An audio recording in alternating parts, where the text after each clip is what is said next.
नमस्कार बच्चों। पिछले क्लास में हम पढ़ चुके हैं कि लेखक मूर्ति पूजा करने वालों की निंदा करते हैं। लेखक की मृत्यु हो गई है। यहाँ पे लेखक यानी वक्ता, और वे इसीलिए मरकर बोल रहे हैं। धरती पर क्या है, उन्हें बोलने का अधिकार नहीं था। जो लोग दरिद्र होते हैं, गरीब होते हैं, उनकी सुनने वाला इस धरती पर कोई नहीं है। इसीलिए वे मरकर क्या है, नर्क से बोल रहे हैं। वे कहते हैं कि जब तक इंसान जीवित रहते हैं तो क्या करते, उन्हें कोई इज्जत नहीं मिलती। जो गरीब लोग होते हैं उनके बारे में कहा गया है।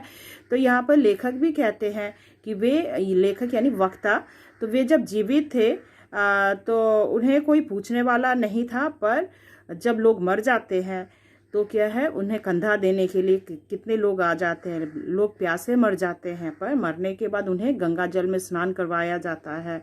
जब जीते हैं तो क्या है, उन्हें बहुत सारे समस्याओं में पड़ना पड़ता है। तब देखने वाला कोई नहीं होता है, खाने को नहीं मिलता। जो गरीब हैं वे भूखे मर जाते हैं। पर जैसे ही वे मर जाते हैं, मरने के बाद उनके कब्र पर दिया तक जलाया जाता है। उन लोग मंदिर में क्या करते हैं, पूजा पाठ करते हैं। जब पूजा पाठ करते हैं तो क्या है, मंदिर पर फूल चढ़ाते हैं, फल मूल चढ़ाते हैं, भोग देते हैं। पर यहाँ पे गरीब जो है उन्हें उतना भी नसीब नहीं होता। तो मूर्ति पूजा करने वालों के लिए इसीलिए वे उनका तिरस्कार करते हैं कि भाई जीवित जो इंसान है उनकी तो तुम लोग देखते नहीं हो। जो गरीब है वे भूखे मर रहे होते हैं, और यहाँ पे जो मूर्ति है, मूर्ति के सामने क्या करते हो, तुम लोग प्रसाद चढ़ाते हो। इसीलिए उनकी निंदा करते हुए वे व्यंग्य करते हैं। तो इसके आगे हम पढ़ेंगे। आप लोग पृष्ठ संख्या 17 खोलिए। मगर मुझे क्या पड़ी थी कि जिंदगी भर बेजुबान रहकर यहाँ नर्क के कोने से बोलता। तो यहाँ पर देखो, वक्ता जो है वह मर चुका है। मरने के बाद वह नर्क पहुंच गया है, और अब तक वह चुप ही था। उसने अपनी जबान भी नहीं खोली थी। मगर अब क्या है, वहां जाकर अपना मुंह खोलता है, और उसका कारण क्या है वही हम आगे पढ़ेंगे। पर यहाँ एक बात ऐसी सुनी कि मुझ अभागे की मौत को लेकर तुम्हारे यहाँ के बड़े बड़े लोगों में चकचक हो गई। अब क्या है, लेखक की मृत्यु हो चुकी थी। मरने के बाद क्या है, लोगों में आपस में क्या है, तरह तरह की बातें होने लगी थी। मैंने सुना कि तुम्हारे यहाँ के मंत्री ने संसद में कहा कि मेरी मौत भूख से नहीं, मैंने आत्महत्या कर ली है। तो यहाँ पर वक्ता के कान में यह खबर आता है कि उनकी मौत जो है भूख से नहीं बल्कि आत्महत्या की है। तो यहाँ पर क्या है, जो मंत्री लोग हैं, संसद में यही बात छेड़ी गई थी कि उनकी मृत्यु का कारण क्या था, आत्महत्या। तो मारा जाऊं और खुद ही मौत का जिम्मेदार ठहराया जाऊं। एक तो मारा भी गया, मर भी गया, और मेरी मृत्यु का कारण मुझे ही दिया गया। तो यह वो बात जो है लेखक को हजम नहीं होता। भूख से मरूं और भूख को मेरे मरने का श्रेय ना मिले। एक तो मैं मरा, भूख के कारण मरा, मगर क्या है, संसद में बातें हुई कि मैंने आत्महत्या कर ली। अन्न अन्न की पुकार करता मर जाऊं, अन्न अन्न करते हुए मर गया। जिंदगी भर तिरस्कार का स्वाद लेते लेते सहानुभूति मुझे उसी प्रकार अरुचिकर हो गई थी जिस प्रकार शहर के रहने वाले वो देहात का शुद्ध घी। लेकिन आज ही एक घटना और यहाँ इस लोक में घट गई।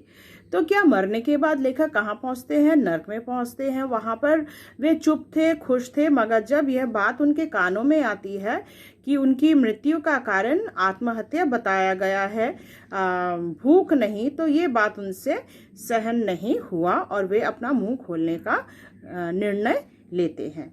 तो यहाँ पर और एक घटना नर्क में हो गया था। देखो, लेखक जो है वे नर्क पर थे। तो स्वर्ग और नर्क के बीच में एक दीवार थी, ठीक है। तो दीवार में क्या है, एक सेंध थी। सेंध यानी छिद्र को कहते हैं, छेद जो होता है। तो यहाँ पे देखो हुआ यह कि स्वर्ग और नर्क को लेकर स्वर्ग और नर्क की जो दीवार है वो से अलग करती है। उसकी सेंध में से आज सवेरे मेरे कुत्ते ने मुझे देखा। तो क्या है, स्वर्ग और नर्क के बीच का जो सेंध दीवार थी, वहां पर एक छिद्र था, और वहीं से क्या है, लेखक के कुत्ते ने उन्हें देखा। ठीक है, लेखक का एक कुत्ता था, बहुत ही वफादार कुत्ता था, और जब कुत्ते ने लेखक को देखा तो खुशी के मारे लेखक को कुर कुर करके पुकारने लगता है।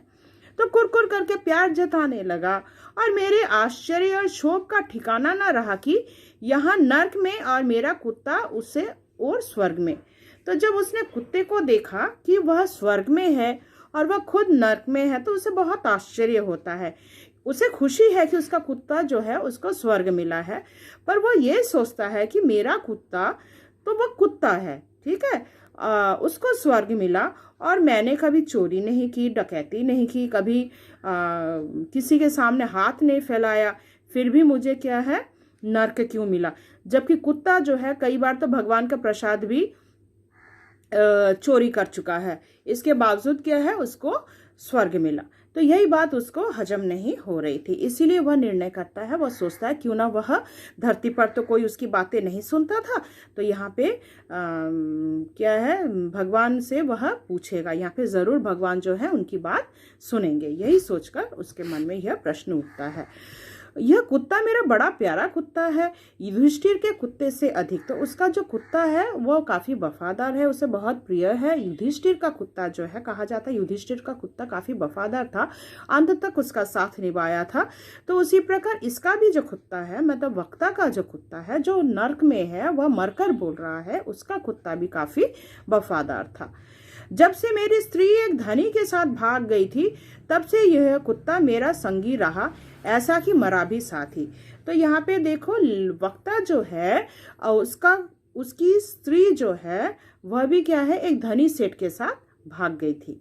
ये गरीब था, तो यहाँ पर क्या है स्त्री जो है पैसे वाला धनी सेठ था, तो उसे भी क्या है वो क्या करती है उसके साथ भाग जाती है कि भाई ये गरीब इंसान भला मेरा क्या यत्न लेगा, क्या खिलाएगा पिलाएगा, भूखमरी में मरेंगे, उससे अच्छा मैं भाग जाऊं। और वह क्या है एक धनी सेठ के साथ भाग जाती है, मगर उसका जो वफादार कुत्ता है वह उसका साथ नहीं छोड़ता, वह आजीवन उसके साथ रहता है, यहाँ तक दोनों मरते भी साथ हैं, ठीक है। तो कभी कुछ छोड़ा नहीं इसने। बगल का सेठ इसे पालना चाहता था, यहाँ तक उनके नेबर्स जो थे, बगल का एक सेठ था वह भी उस कुत्ते को पालना चाहता था।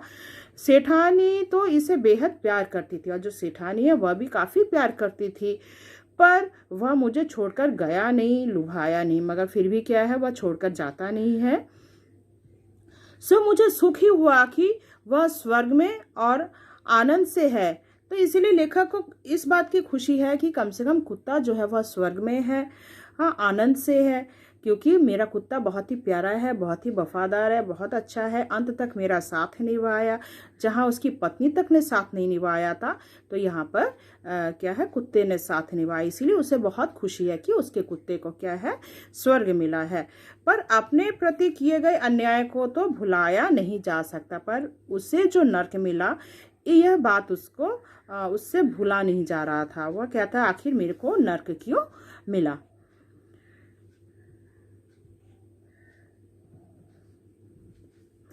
और भाई वह तुम्हारा मृत्यु लोक तो है नहीं जहाँ फरियाद नहीं सुनी जाती। तो ये क्या है, यह तो मृत्यु लोक यहाँ पे धरती को कहा गया है, यह कोई मृत्यु लोक तो नहीं है, यहाँ पर फरियाद तो जरूर सुनी जाएगी।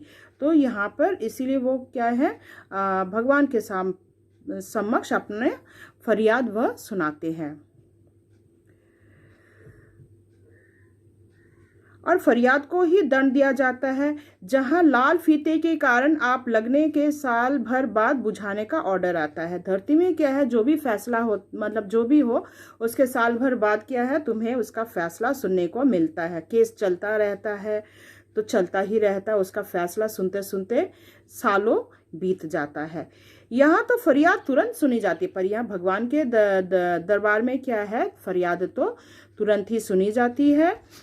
सो मैं भी भगवान के पास गया और प्रार्थना की। वे भगवान के पास जाते हैं और प्रार्थना करते हैं कि हे भगवान, पृथ्वी पर अन्याय भोगकर इस आशा से यहाँ आया कि न्याय मिलेगा।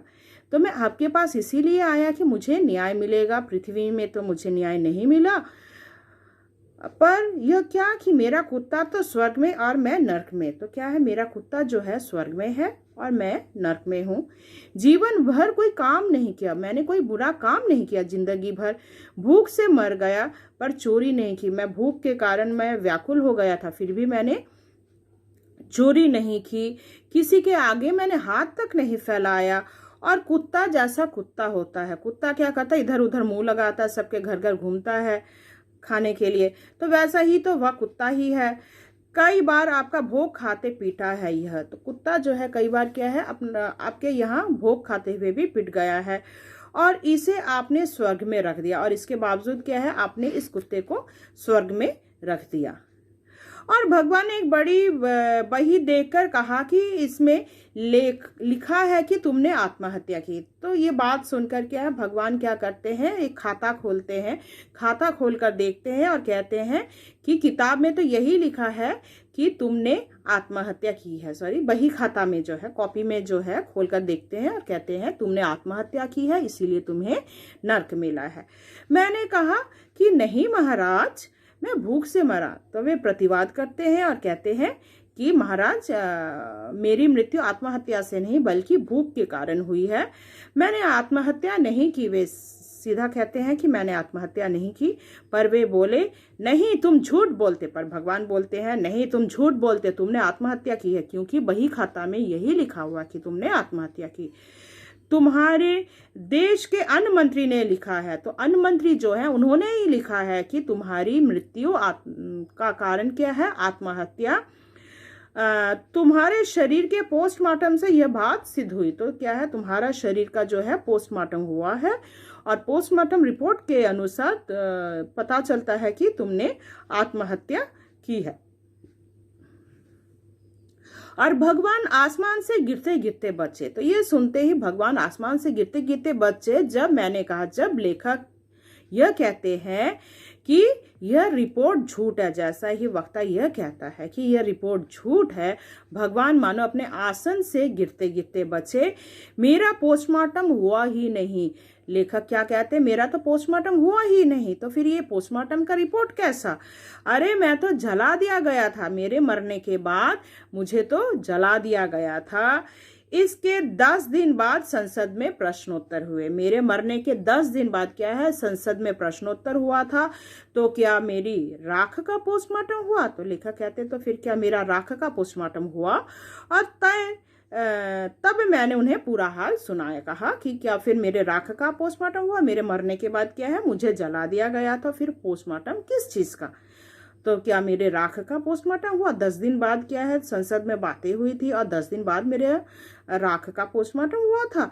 तो यह सुनकर क्या है, भगवान मानो अपने आसन से गिरते गिरते बचे। लो तुम भी सुनो। अब क्या कहते हैं, तब जो वक्ता है वो अपना मुंह खोलते हैं, वो भगवान से अपनी फरियाद सुनाते हैं। और धरती में भी क्या है, मृत्यु लोग जिसे कहा गया, यहाँ पे भी यहाँ के लोगों से भी कहते हैं कि तुम लोग भी ये बातें सुनो। तुम नहीं जानते मैं कहाँ जिया, कहाँ रहा, कहाँ मरा। तो तुम लोग कोई नहीं जानते कि मैं कहाँ जिया, मैं कहाँ मरा, यह किसी को नहीं मालूम। दुनिया इतनी बड़ी है कि कोई किसी का हिसाब नहीं रखता। तो ये दुनिया जो है, यहाँ पर कोई किसी का हिसाब नहीं रखता, सभी अपने मतलब से जीते हैं। अमीरी गरीबी का जो भेदभाव है, क्या सब लोग क्या अपने अपने जिंदगी जी रहे हैं। तो आसपास क्या चल रहा है किसी को इससे लेना देना नहीं है, सभी अपने मतलब से जी रहे हैं। और तुम क्या जानो कि जब मेरी सांस चलती थी तब भी मैं जिंदा था। तो जब मेरी सांस चल रही थी तब भी मैं जिंदा था। मैं इस अर्थ में जीवित था कि मैं रोज मृत्यु को टालता जाता था। वे जी रहे थे, मतलब क्या है, गरीबी की जिंदगी जी रहे थे। मृत्यु को टालना यानी क्या है, भूखों मर रहे थे, खाना नहीं मिलता था। हमारे देश में इतने गरीब लोग हैं कि क्या बताएं। कई तो ऐसे हैं कि दिन भर भोजन नहीं मिलता, कई 2-1 दिन तो क्या 2-3 दिन भूखे रह जाते, पानी पीकर सो जाते, सारा दिन में शायद एक वक्त का भोजन मिलता है। तो ऐसी ही हमारी देश की परिस्थिति है। तो इसीलिए यहाँ पे वक्ता जो है उसकी भी ऐसी ही परिस्थिति थी, जो उन्हें भोजन नहीं मिलता था। तो आशा करती हूँ यहाँ तक आपको समझ में आया होगा। बाकी जो है मैं आपको नेक्स्ट पार्ट में, पार्ट 3 में समझाऊंगी। धन्यवाद।